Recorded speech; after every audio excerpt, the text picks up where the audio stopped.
आस्था LIC foundation day इस company में हम सेलिब्रेशन चराई उतराई बहुत कुछ हम लोग देखे हैं, but till company is number 1 company.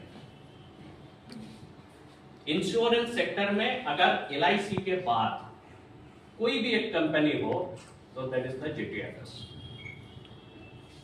हम लोग स्टार्ट किए थे छोटा सा पॉलिसी लेके, PA पॉलिसी लेके, पर्सनल एक्सीडेंट पॉलिसी, जो आज हम लोग सेल कर रहे हैं। तो वो पॉलिसी लेके हम लोग स्टार्ट किए थे 1995 साल से। हमारा जो गुरु कंपनी का जो फाउंडर मिस्टर भवेश मजूमदार जी, उनको हमारा प्रणाम है। तो उन्होंने ये कंपनी को स्टार्ट किए थे। उसके बाद धीरे धीरे IRDA आया 95। इवन हमसे क्या क्या हम लोग झेले हैं वो बता रहे हैं। उस टाइम कुछ फ्रॉड कंपनी आया था 2001 और 2। RBI हम लोगों को ब्लैक लिस्टेड भी किया था।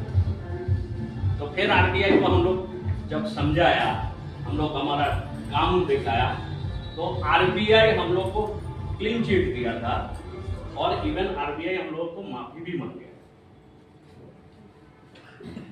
तो उसके बाद IRDA आए। IRDA आने के बाद कॉर्पोरेट एजेंसी में हम लोग आए हैं। कॉर्पोरेट एजेंसी में हम लोग पहले IRDA का नियम था, एक कंपनी एक इंश्योरेंस कंपनी के साथ काम करेंगे। तो इसीलिए हमारे बहुत सारे कॉर्पोरेट एजेंसी था।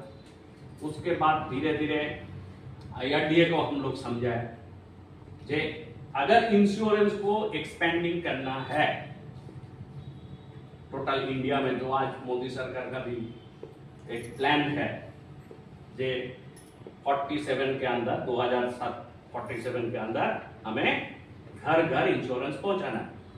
तो ये हमारा कंपनी का सोच था कि अगर इसको एक्सपेंड करना है इंडिया में घर घर जाने के लिए, तो हमें सिर्फ डायरेक्ट एजेंसी के थ्रू से अगर काम करें नहीं होगा, क्योंकि LIC 1956 से काम कर रहे हैं।